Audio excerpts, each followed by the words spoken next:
Hola, que Dios te bendiga. Quien te habla y te bendice, el pastor Víctor García. Hoy quiero soltarte una palabra de parte de Dios. Dios ha ministrado mi corazón con esta palabra. Dice en el libro de Lucas capítulo 17, verso 11. Dice así la poderosa palabra de Dios. Yendo Jesús a Jerusalén, pasaba entre Samaria y Galilea, y al entrar en una aldea le salieron al encuentro 10 hombres leprosos, los cuales se pararon de lejos y alzaron la voz diciendo: Jesús Maestro, ten misericordia de nosotros. Cuando él los vio, les dijo: id y mostraos a los sacerdotes.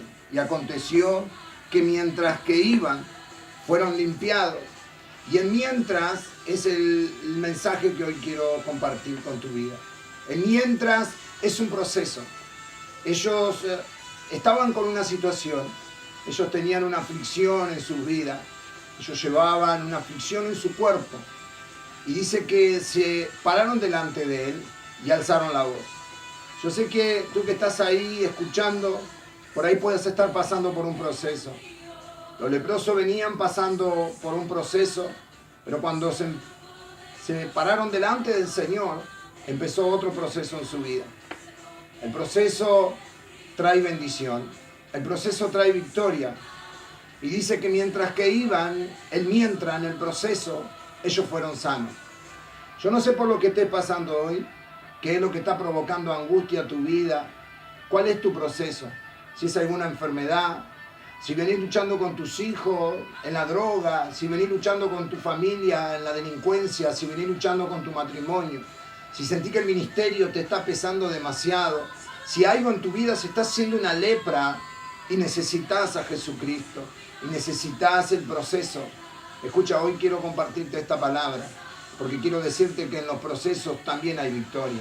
En los procesos hay testimonio. Los leprosos se fueron y mientras que iban, habrán hablado entre ellos, cómo se habrán visto y habrán visto el cambio. Quiero decirte que en el proceso también hay cambio. En los procesos los leprosos fueron limpios.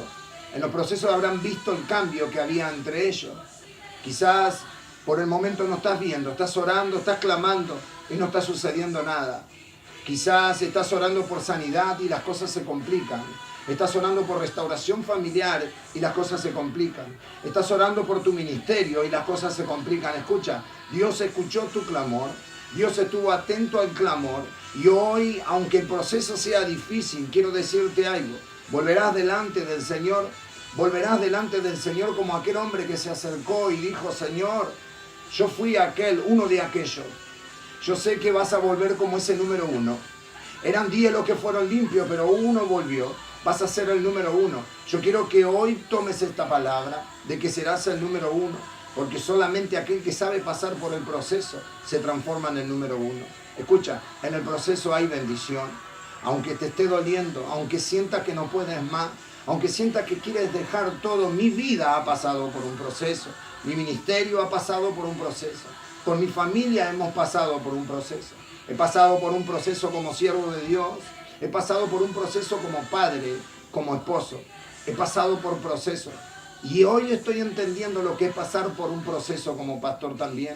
Por eso quiero decirte, pastor, que estás del otro lado, siervo de Dios, que estás ministro, que estás del otro lado y estás pasando por un proceso. Tranquilo, dice el Señor, porque tu proceso traerá testimonio. Tu proceso traerá testimonio. Tu proceso puede ser de bendición para otro. Así que si estás pasando por un proceso, levántate, fortalécete, revístete de la presencia del Señor.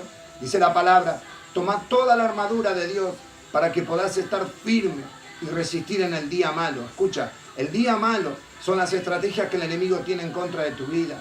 Pero aún en el día malo, el Señor puede traer en ese proceso el Señor puede traer la victoria.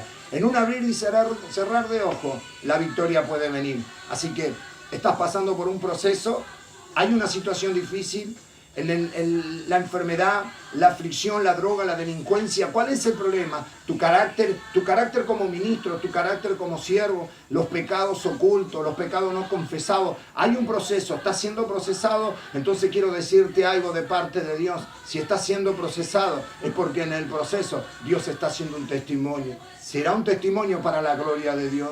Él demostrará su gloria. Los procesos provocan movimiento de gloria. Los procesos hacen, escucha, así estaba el Señor pasando por el Calvario. Así estaba el Señor pasando las acechanzas. Así estaba el Señor. Aún por ahí muchos dicen, yo estoy ayunando. Y en medio del ayuno el enemigo se levanta. Cuando Jesús ayunó, el mismo infierno se levantó en contra. El mismo diablo, Satanás, se presentó delante de él. Porque Dios sabe que cuando hay un propósito, algo grande viene. Escucha, Dios sabe algo que nosotros no sabemos. Dios sabe algo que tú no sabes. En los movimientos de gloria se producen en los procesos. Los movimientos de gloria se producen en el proceso. Quiero bendecirte con esta palabra y declarar en el nombre de Jesús que los cielos se abren, los cielos se abren, los cielos se abren, los cielos se abren en tu proceso, los cielos se abren mientras estés pasando el proceso, dale gloria a Dios. Mientras estés pasando el proceso, dale gloria a Dios. Hay una nube de gloria que desciende sobre tu vida. Hay una nube de gloria que cae en ese lugar. No sé en dónde estés. Si tenés un familiar en terapia intensiva, si tenés un familiar en la cárcel, si tenés un matrimonio que el diablo te dijo que está destruido, quiero decirte que hay una nube de gloria cayendo sobre ese propósito. Hay un propósito. Dice el Salmo 138, Jehová cumplirá su propósito en mí. Siervo de Dios que estás del otro lado, Dios cumplirá el propósito. Que Dios los bendiga y declaramos esta palabra. Seré el número 1. Iré delante de la presencia de Dios por mi familia y declararé: mi casa y yo serviremos a Jehová. Que Dios los bendiga a todos. Bendiciones.